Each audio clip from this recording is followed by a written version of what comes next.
सुप्रभात विद्यार्थियों। प्राचीन भारतीय इतिहास की बीए पार्ट फर्स्ट की कक्षा में आपका हार्दिक स्वागत। मैं डॉक्टर इकबाल, सह आचार्य इतिहास विभाग, राजकीय महाविद्यालय झालावाड़।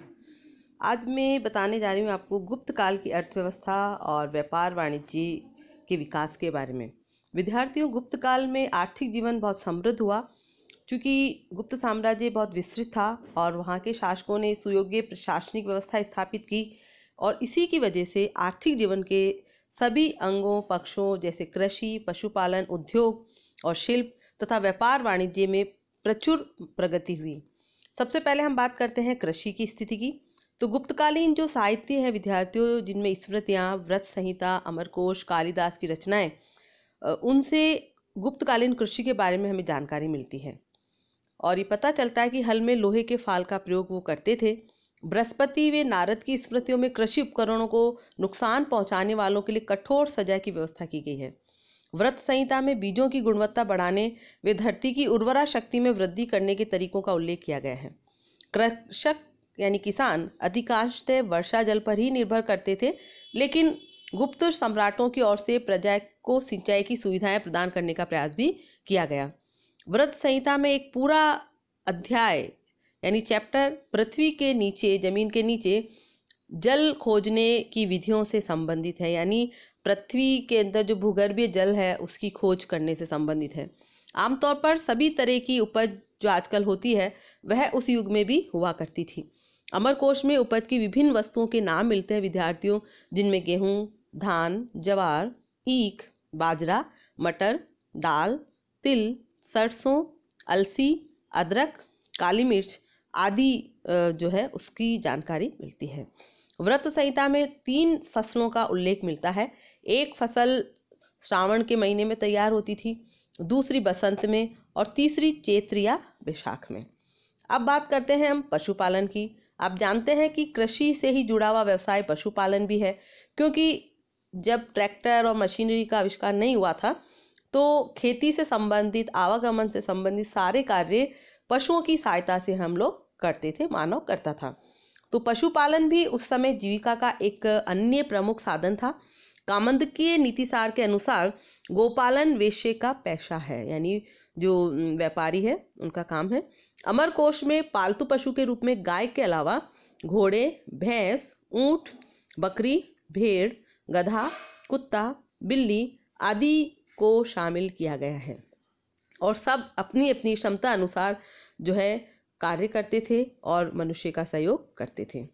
बैल मुख्य तौर पर हल चलाने और सामान ढोने के काम में आता था।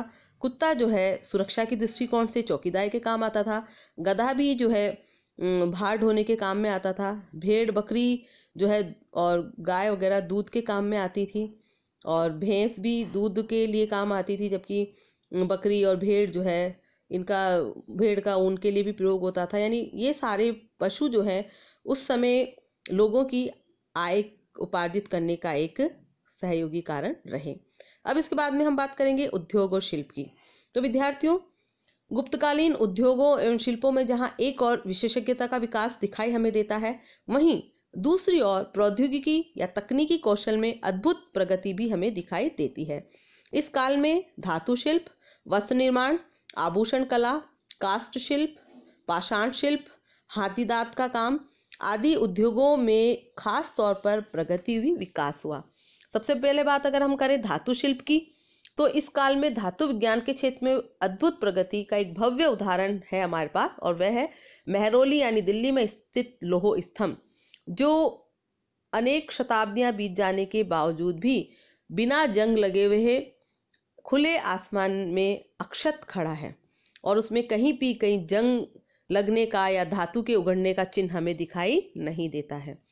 गुप्तकालीन ताम्र शिल्प का एक श्रेष्ठ उदाहरण तांबे की विशालकाय बुद्ध की मूर्ति है, जो सुल्तानगंज, भागलपुरा जिले से मिली थी और इस समय बर्मिंघम के संग्रहालय में मौजूद है।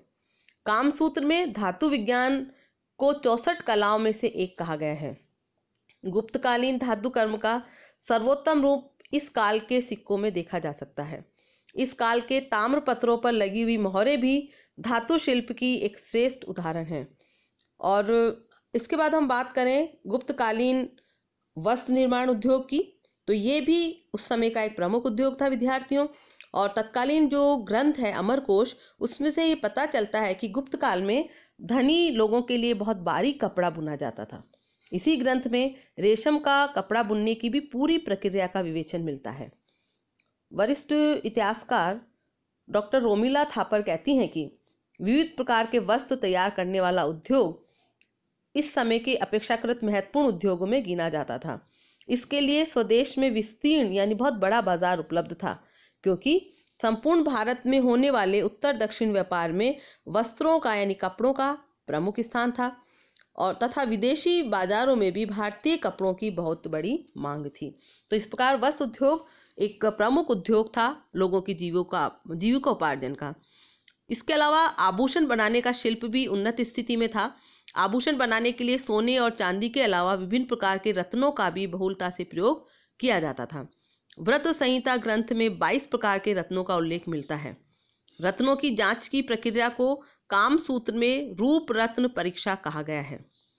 साहित्यिक जो साधन है, साक्ष्य है विद्यार्थियों, उससे हमें ये ज्ञात होता है कि गुप्त काल में काष्ठ शिल्प यानी लकड़ी के सामान बनाने की कला भी विकसित अवस्था में थी।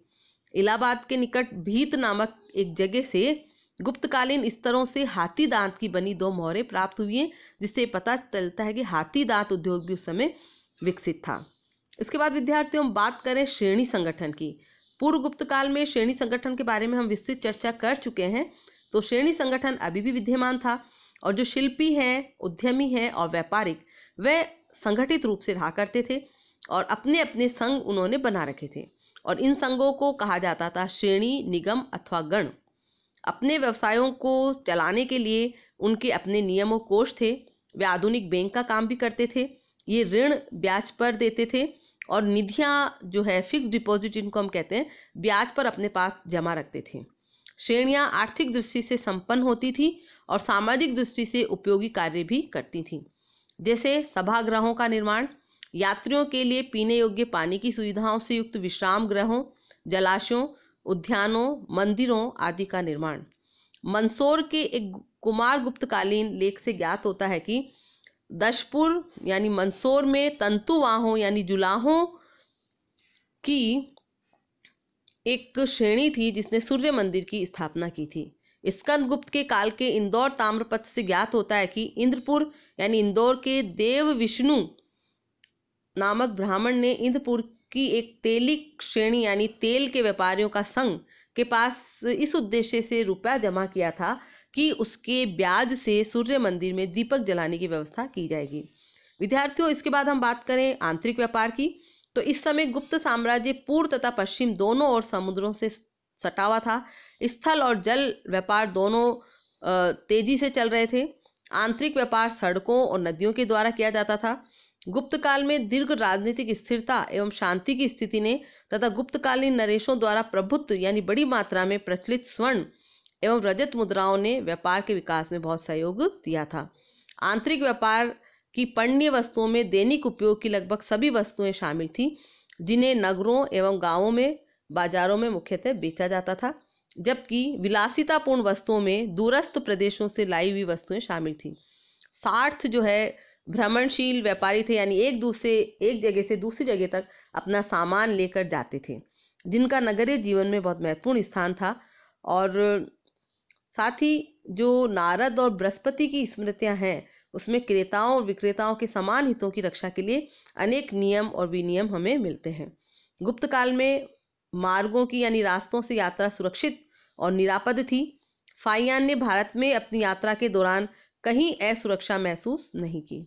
इसके बाद विद्यार्थियों बात करें विदेश व्यापार की, तो भारतीय बंदरगाहों का बाहर के अनेक देशों से स्थायी सामुद्रिक संबंध बना हुआ था, और ये देश थे चीन, श्रीलंका, फारस और अरब, इथोपिया, बैजेंटाइन यानी रोमन साम्राज्य तथा हिंद महासागर के द्वीप। गुप्त काल में चीन के साथ भारत के विदेश व्यापार में विद्यार्थियों बहुत ज़्यादा वृद्धि हुई।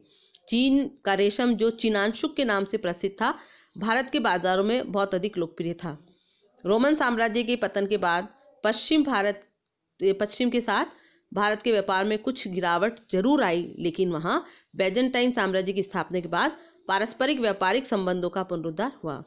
भारत से बैजेंटाइन साम्राज्य को जो सामान भेजा जाता था यानी निर्यात की जाने वाली दो अत्यंत महत्वपूर्ण वस्तुएं रेशम और मसाले थे।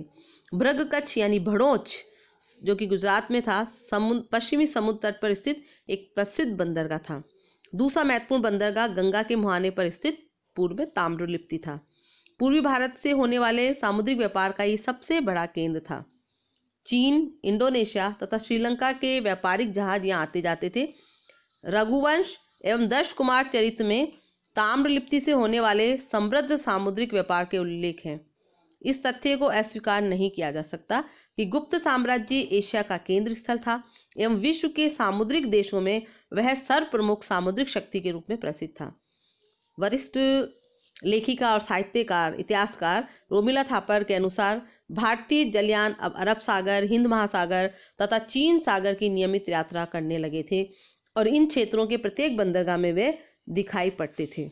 विद्यार्थियों, तो इस प्रकार हम देखते हैं गुप्तकालीन अर्थव्यवस्था और व्यापार वाणिज्य स्थिति जो है उस समय समृद्ध थी और इसकी वजह गुप्त सम्राटों की जो है शांति और समृद्धि वाली प्रशासनिक व्यवस्था जिम्मेदार थी। और उस समय न केवल आंतरिक व्यापार बल्कि विदेशी व्यापार भी बहुत उन्नत स्थिति में रहा। विद्यार्थी, मैं आशा करती हूँ कि आपको ये अर्थव्यवस्था व्यापार वाणिज्य की स्थिति का स्वरूप जो भी है था वो आपको समझ में आया होगा। और अगर आपके कोई सुझाव हैं तो सादर आमंत्रित हैं। धन्यवाद।